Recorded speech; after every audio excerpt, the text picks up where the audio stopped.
Paramore, and I'm here today not as a racist. I'm here to represent, firstly, my great-great-uncle who died under the Australian flag. On the 18th of May this year, I heard that a terrorist flag banned by the UN, the flag of the Tamil Tigers, was being flown on Australian soil. I didn't believe it. I alerted the media, they didn't believe it either. So I flew there and took this photo myself. When they touched the terrorist flag and then they touched the Australian flag, I became outraged, stood before them and called them terrorists, to which they assaulted me, breaking 2 of my bones.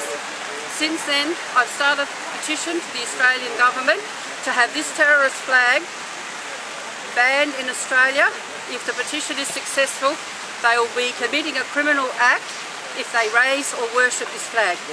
On this night I took this photo. There were little tiny girls holding out trays of flower petals, worshipping this man here.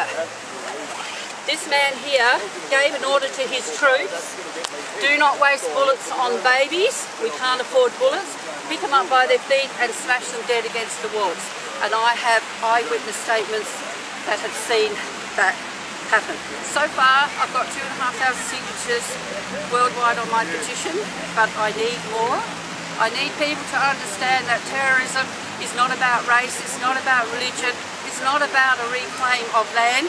Racism is about power and only power. And these people that are running these terrorist organisations, they only care about their own personal ideologies. They are megalomaniacs, they are murderers, they're not after land, and they're not after us to convert to their religion. I'm here not just representing the Sri Lankan children that died, but 30 years they suffered atrocities. For 30 years the terrorists would go out and blow up buses with school children on them. Then they went to their own homes of their own people. Look at these posters here. Look at their soldiers, little girls, 10 and 11 years old, taken off in the jungles, kidnapped from their families, no education, no healthcare, forced to fight. If they tried to escape, they were tortured and they were executed. This man here was their president, Mahinda Rajapaksa. After 30 years he threw his hands in the air and he said, enough's enough, we're going to be genocide if we don't do something. So he ordered that the terrorists be killed. Now the world's accusing him of being a war criminal. When he stopped the war, he got rid of the terrorists. Now, a country that was destined to be a third world country, they're prospering, everybody has food. He forgave. All of those child soldiers have been exonerated on their war crimes. And they're trying to get ahead and rebuild their country. This is President Mahinda Rajapaksa at the Chogam. He opened the country to Australian diplomats. He said, go anywhere in the country, enter any building. There are no torture chambers, there are no raping tents, there are no white vans going through the streets kidnapping people. And as a result, our government came back and returned 500 asylum seekers who weren't asylum seekers. They were potential terrorists who, now that the war's over in Sri Lanka, they are escaping to other countries.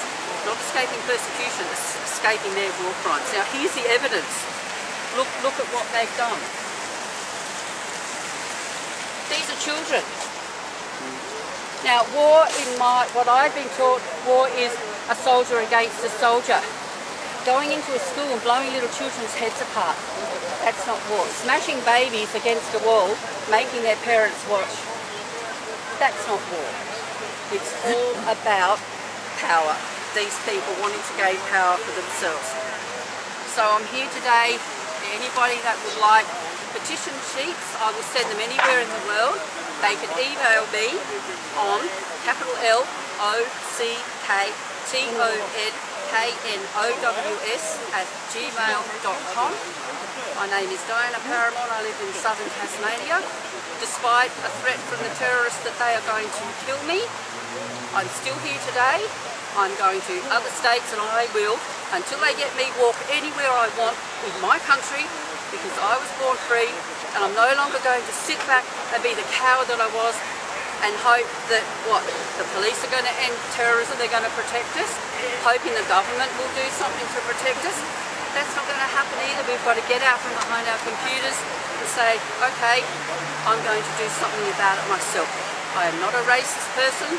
I have 5 grandchildren with blood from all over the world. I'll accept anybody into my home to share our table, but not a terrorist. How do we know the difference? What's the difference between an asylum seeker and a terrorist?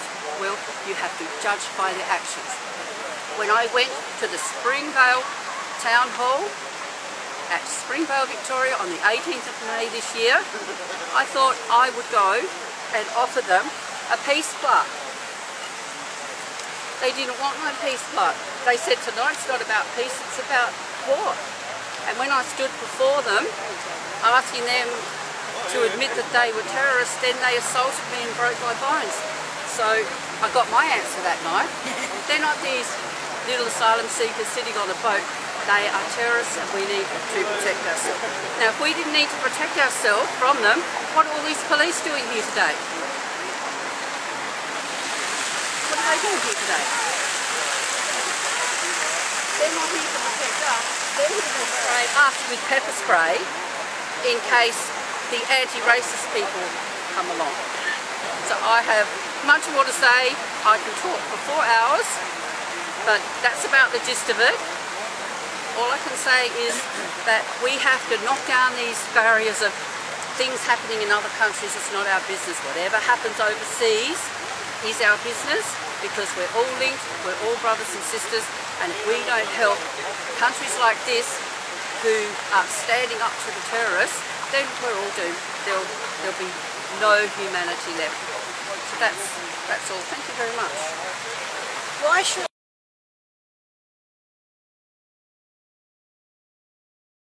Bye for now.